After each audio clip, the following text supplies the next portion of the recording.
Hi, everybody. Dan Illman, Mike Beer, the DRF race of the day for Wednesday, June the 21st, race number 8 at Canterbury Park. It's the $100,000 Canterbury Derby. 3-year-olds going 1 mile on the turf.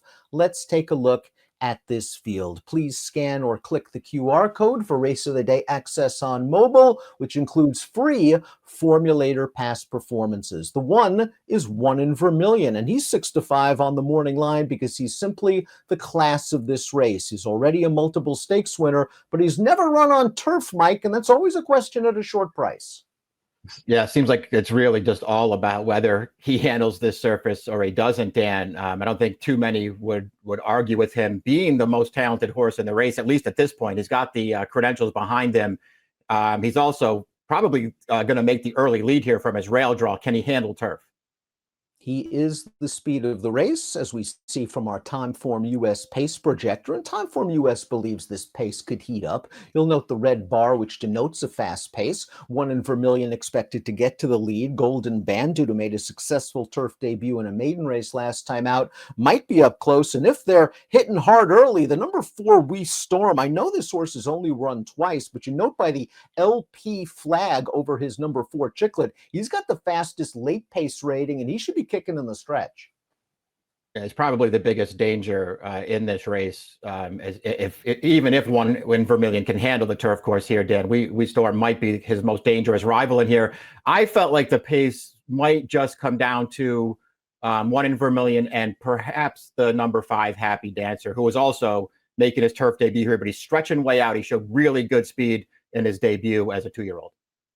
One in Vermilion is a stakes winner sprinting. He has also handled the mile on dirt. He won going 7/8 of a mile at Santa Anita 2 starts back, and he made a winning circuit debut on dirt last time out. And from a pedigree standpoint, I think there's enough to indicate that he'll handle the turf. It looks like his sire, Army Mule, is very versatile. 12% winners with first-time turf runners, but overall, a pretty good start to his career as a turf stallion. The dam's a half to a multiple stakes place turf runner named Honey Pants. So if One in Vermilion handles it, he's going to the front. He's the horse to beat. The question is, how short do you want to go on the tote?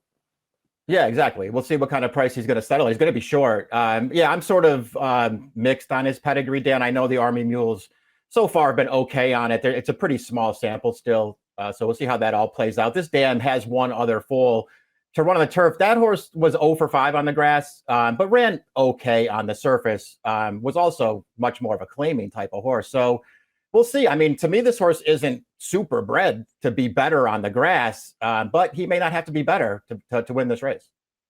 I wonder if the number 2, Worthington's a little bit dirtied up coming into this race. He is the 2-1 second choice. He was wired last time out in a pretty good edition of the Caesars at Horseshoe Indianapolis. You can argue that maybe he's taking a little bit of a class drop. You could throw out his races 2 and 3 back, 1 on synthetic, 1 on dirt. It's just that I didn't love his Dania Beach 4 starts back, a race where he was wired, but he was up close to that pace and just didn't finish.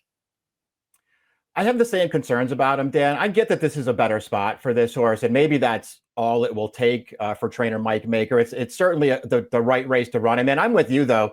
He won those 2 turf starts at the end of last year. He was fine in those races. I didn't love his Dania Beach, and I get that he was in a tougher race last time. He was awful in there. Golden Bandit is the number 3, and this horse just didn't pan out on dirt. He was trained by Brett Cox. He was claimed for $12,500. He made his turf debut at Canterbury last time out, and he was odds-on against a field of overmatched maidens. As you can see, there's just no running going on behind these 2. He sat second off the runaway leader, who you see tiring in second, took over inside the 3/8 and was under a drive to the wire. The Buyer's speed figure in 80 came back fast, but take a look at those fractions. They went 8 and 3 for 3/4. Fast pace often equals fast fig. It feels like that's what might have happened. They did go fast in there. This horse had a great trip, took over when he was ready. You saw how easily he won. Dan, I looked at this race on paper. I thought he was very interesting. I went through Formulator and just took that field apart that we just watched him beat. That was a dreadful field. He's got to be in way, way tougher here. The number 4 is We Storm. This is a horse with arguably the most upside potential of any of the 3-year-olds in the Canterbury Derby. Let's watch his maiden win. This is his second lifetime start at Horseshoe Indianapolis. And what's notable about this performance, Mike, his first race in blinkers is, look at those fractions. They went 24 and 50 to the half, 114 and 2. The horse is on the leader staying on. We Storm just runs right by him. It's a very, very impressive turf debut for this horse. You're right. This pace was super slow, and the leaders didn't stop. This horse just flat overwhelmed them with a really big finish in this race. We were talking about the figure that Golden Bandit are because of the fast pace. I don't know how much faster this horse could have come home, Dan, to make that 71 buyer be any higher. To me, this horse was super impressive break in his maiden.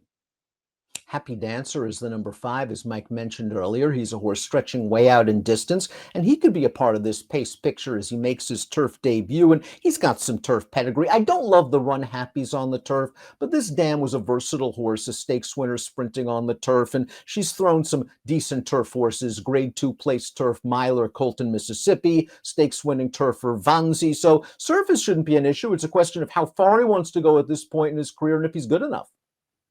Yeah, those are real questions, but you're right. This horse, I'm with you on the run habits. I don't love that, but there's a lot of turf on the bottom, so I'm not surprised they're switching surfaces. And this horse did show a lot of speed when he won his debut.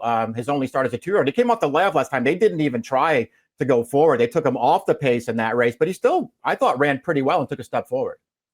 And that race was off of a long layoff. He could certainly be sharper for this assignment. Coffee Caliente completes the field. We're going to watch his most recent race. He dead heated for second in a first level allowance. And while Timeform US has these fractions color-coded red, it's worth noting that the horse that won this race was on the lead throughout. Coffee Caliente has a big look at it, Mike. He just couldn't get there in his first start over the circuit since last year. Yeah, he had every chance to get the job done here. He just couldn't quite get there, and he winds up dead heating for second. He ran fine in that race. I think there's a good trip coming for him here, Dan. I wonder if he's good enough. Before we get to our top selections, please click the subscribe button on the Daily Racing Form YouTube channel for the latest DRF videos. Top pick time for Wednesday's DRF race of the day, their Canterbury Derby. Mike, We Storm was very, very impressive. Second time out, first time blinkers. It looks like he's going to get a setup. He could be the strongest closer. Timeform US believes so, and visually it looks that way. Yeah, at the morning line price, especially just because the favorite, the horse who's going to be the short price, the one in Vermilion, just because he's never run on this surface before, I'll take a shot with this horse. He's 9-2 on the morning line. If he's anywhere near that price, I'm going to bet him and hope that he can run down the favorite in the stretch.